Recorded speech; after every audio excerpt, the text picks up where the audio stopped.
Behind the Dish is sponsored by D-BAT. Check out dbat.net for baseball and softball products, franchise information, and to find a location near you. And now your host, John Piper. Welcome to Behind the Dish. I'm John Piper. We're broadcasting live here at the Gaylord Texan Convention Center at the 75th Annual American Baseball Coaches Association.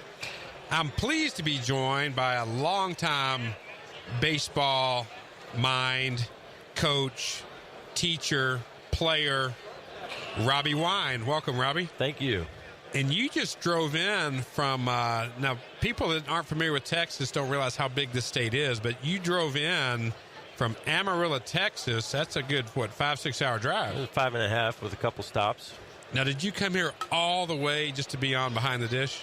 Yeah, of course I did. That's why I'm here. You know. Right. We're so pleased to be joined by Robby Wine. Like I mentioned, he grew up in the baseball world. You mentioned your dad played for the Philadelphia Phillies. What was your first recollection, Coach Wine, that baseball was going to be your passion as well? I know you probably went to the ballpark at a young, 3, 4, 5-year-old kid. But is there one thing that stands out you recall growing up that you knew baseball was going to be it for you?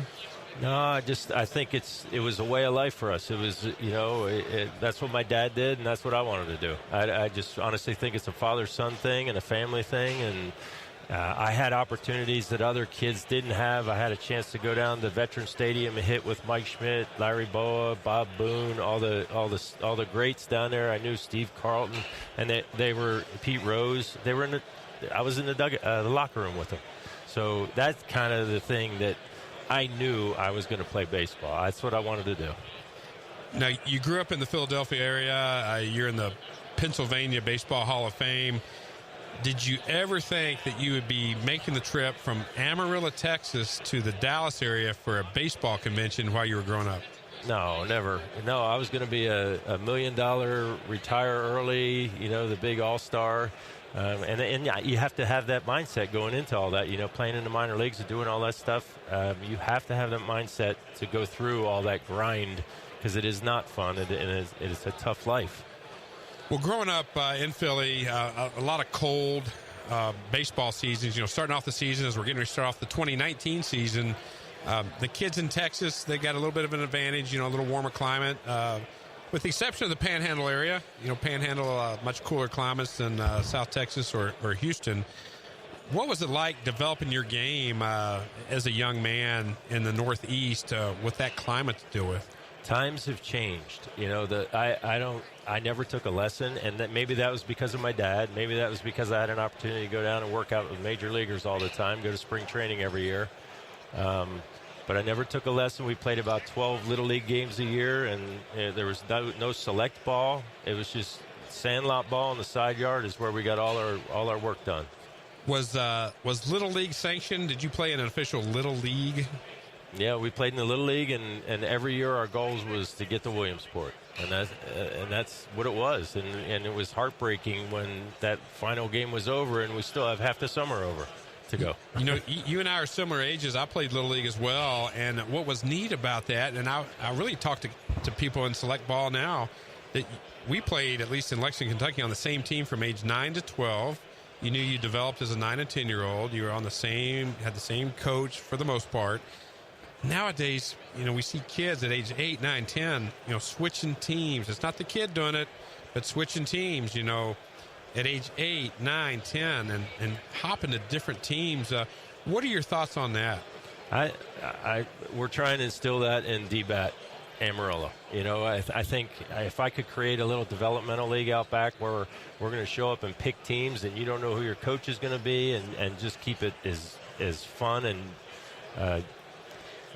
sandlot baseball. Maybe we make no uniforms allowed. You have to wear shorts and jeans to come out and play. And I love that. I love that idea, actually. In Amarillo, Texas, very ag-centric, some oil and gas, agriculture, farming. It's okay to say it. It's a blue-collar type town. A lot of hard-nosed families and kids. What are the leagues like in the Amarillo area now? It's pretty competitive. And a few years ago when we moved to Amarillo, kind of got a beat on the youth baseball. There's a local Rotary League that it's kids that maybe the parents want the summers a little bit, or they're maybe not as good or not as developed. How about that? Because those kids can be as good as the other kids playing this select baseball at 6 years old. So there's no right or wrong, but I think we can bring it all together and develop. It's all about development, and those kids will take their skills as far as they can go. Well, Coach Wine, let's back up a notch. Our audience knows now you reside in Amarillo, Texas. You're the general manager and owner of a D-BAT facility in Amarillo, Texas. But to get there, you mentioned you never thought you'd be driving in from Amarillo today to come join us here in the Dallas area. You played ball at the highest level. You played professionally, drafted by the Houston Astros. You played at one of the premier colleges in the country, Oklahoma State. You've been a coach, a player your entire life. When was it that you decided, hey, you were going to step back from the coaching ranks and really work with that 11 to 14, 15-year-old kid and really develop their game in Amarillo, Texas? Well, that's kind of an interesting thing. We, my wife and I were both head coaches at Penn State. The weather, the spring sport, it's a tough situation up there, and we weren't happy. And I think through the years of all that experience and everything, it's about being happy and making that jump for whatever reason. And we just decided, this is what we're going to do.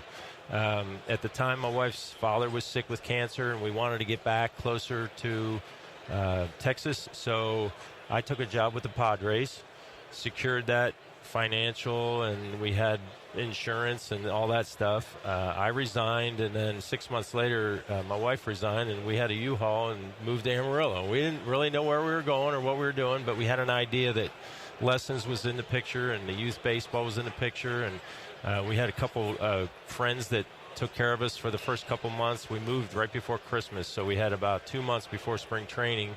I gave lessons, and I built up a clientele, and I really enjoyed doing it. So we went and did the thing up in Eugene, Oregon. I managed up there with the Padres, and when we came back, we said, let's do it. And that's how we ended up doing it. Well, Robby, I think you can agree, Texans are pretty friendly people, and sound like you've met some nice folks up there in Amarillo that were very accommodating, took you in, and I know you've only been up there now about 3 going on 4 years, but pretty friendly folk here in Texas. No, and my wife's from Texas, and she said, we got to get back to Texas. And going to Oklahoma State, coaching there for 8 years, playing there for 3 years, the people are just so genuine in the Midwest, and even all the way up to Milwaukee. I love the Midwest, and some of my family back in the East, they don't understand what I'm talking about. They're the East Coast people. We're like, what are you doing? Why are you doing? It's just the East Coast. But we enjoy this place. Great people, great family, friends. And that's why we did it. Let's talk a little bit about the college game. You spent a lot of time working with collegiate players, at 18 to 22-year-old. You've coached in the professional ranks. What's the difference between working with college kids and then when they transition to professional ball? Is there any certain thing that jumps out at you that you noticed during your coaching career? Just the skill level and I always talk to my kids about experience. You're gaining experience, and you have to learn to think the game. You have to think counts. You have to have a mind of your own. You can't have a coach telling you what to do and how to do it every pitch. So we're doing that all the time in our lessons, and it's about gaining experience, and that's part of development too. The kids I'm coaching now, they have dreams. They have their sights set on the major Division I NCAA colleges, and I'm sitting there, okay, now how do we get there? And we move all the way back and realizing that they have to maybe take a different step to get there, a junior college or a smaller school somewhere to maybe satisfy their baseball, and one of my questions is, would you go to a junior college? No. Well, then baseball doesn't mean that much to you. And I just kind of make them realize where they're at in their thought process. They're like, okay, everybody wants to go play for a big Division I Texas school down, but it's reality. Maybe you're not as good, but you can play somewhere. And then you get into college, you recruit those kids. So you're like invested in those kids. You saw something in them, and it's that drive to get them to where you saw them when you made that first phone call and recruited them.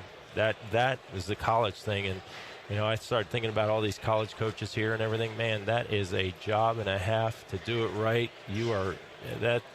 I have the most respect for all these Division I college coaches. And maybe it wore on me a little bit, the travel, the recruiting, the wars of all that.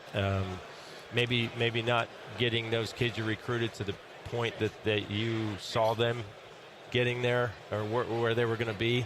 But that kind of wore on me a little bit, and I was like, the weather was bad too. That was half the battle. You couldn't develop because you couldn't get on the field for 8 weeks during the season.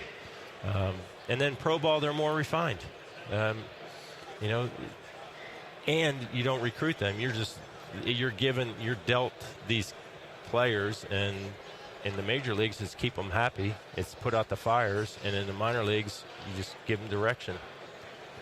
Coach Wine, the times you were coaching at the major league level, or even as a player for the Houston Astros, some of the other organizations that you played for, is there one player or two that our audience, you know, instant name recognition, that on the surface seem totally different than they were in the locker room? Somebody you can talk about that you were able to play with that really impressed you, you know, their work ethic, how they handle themselves off the field. Anybody jump out at you?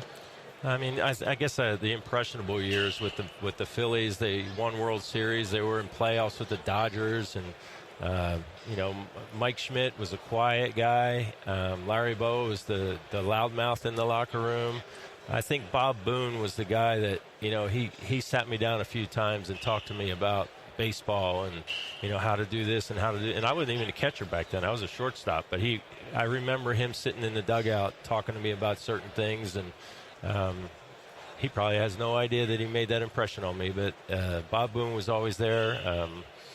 You know, Greg Luzinski, it was a neat, I mean, I saw some things in the locker room that were real life. You know, there's some fights in that locker. It's a big family that, you know, and then the next minute they're best buds. They're a bunch of brothers. We see it happen often. A catcher will transition into first base or maybe a right fielder. But you just mentioned you went from shortstop to catcher. We don't see that too often. Talk to us a little bit about that transition during your playing days. I went to Oklahoma State as a shortstop, thinking I was going to move to third base. One day, and it was the first year, we had 70 guys in camp. We had an orange team, a black team, and a white team, and this was before all the NCAA rules. I had no idea that I was there to try and make a team. I thought I was on the team. So I'm running by. We had 12 catchers. We had a senior and a junior. Junior was Mickey Tettleton. Both those guys were going to do all the catching. They were looking for that guy for the next year. And I ran by, and they had a radar gun. I'd never been radared. I didn't know how hard I threw. I got behind the plate and threw a couple to second base. Next day I was in the office. We want to make you a catcher. And that's how that happened my freshman year. I got in sparingly, played a little bit. The next year, I was College Player of the Year.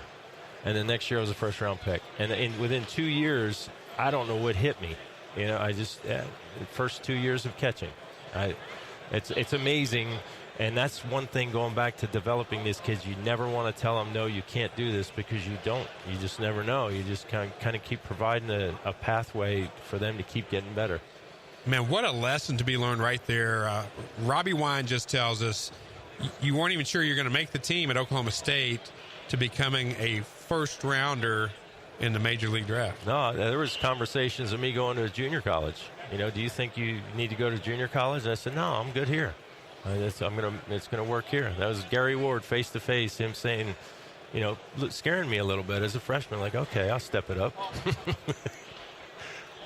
Yeah, I'm sure the bounce in your step or the fear factor probably kicked in a little bit. I'm sure there's some adrenaline rush in that season to make you the player that you became. It's just a phenomenal story, Robby, how all that came together. And we were just talking. You spent your entire career in the baseball business, and now you're really pursuing. I see some of the camps and clinics that you do up there in Amarillo. Looks like you spend a lot of time with 7, 8, 9-year-old kids. No, it's a blast. They're an absolute blast, and everyone